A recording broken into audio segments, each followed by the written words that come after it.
The Sabbath is a holy day for the Lord. The Bible says that the Sabbath was made for man and not man for the Sabbath. Mark chapter 2 verses 27-28. And also in Exodus chapter 20 verse 8, God spoke through Moses to his people, remember the Sabbath day to keep it holy. 6 days shalt thou labor and do all thy work, but the seventh day is the Sabbath of the Lord thy God. And it thou shalt not do any work, you, nor your son, nor your daughter, your manservant, your maidservant, your cattle, your stranger that is within your gates. For in 6 days the Lord made the heavens, the earth, and rested on the Sabbath day. On the seventh day, I mean. The Sabbath has not changed. It has always been the seventh day of the week, Saturday, because the first day of the week is Sunday. I would like to give you 5 useful suggestions, practical ones, on how to keep the Sabbath day holy. We observe Sabbath from sunset Friday to sunset Saturday because that's what the Bible says in the book of Leviticus. And so we start our preparation not on Friday, but on the week before the Sabbath, we already had preparation. So suggestion number 1 is plan for your Sabbath ahead of time. You know, Sabbath is a celebration because God had made the earth in 6 days, and on the seventh day, He rested, He blessed and sanctified the seventh day Sabbath.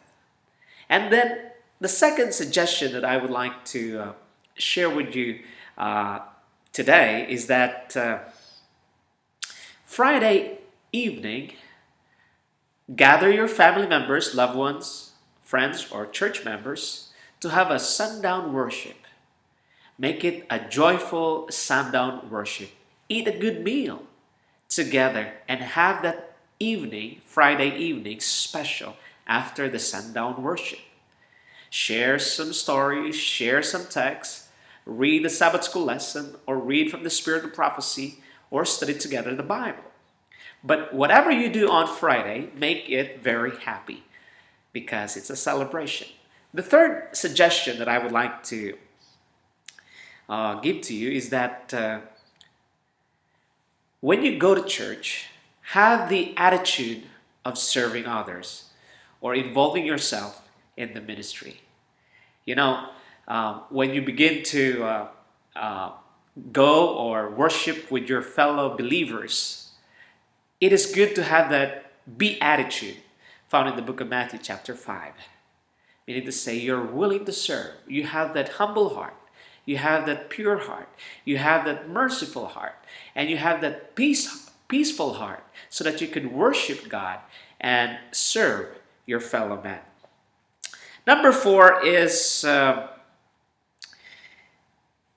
go and do some acts of mercy together with your fellow believers or your family members.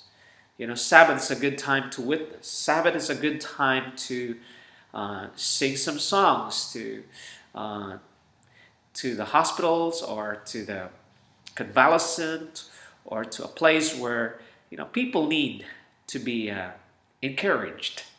So join singing bands, join outreach ministries in your church.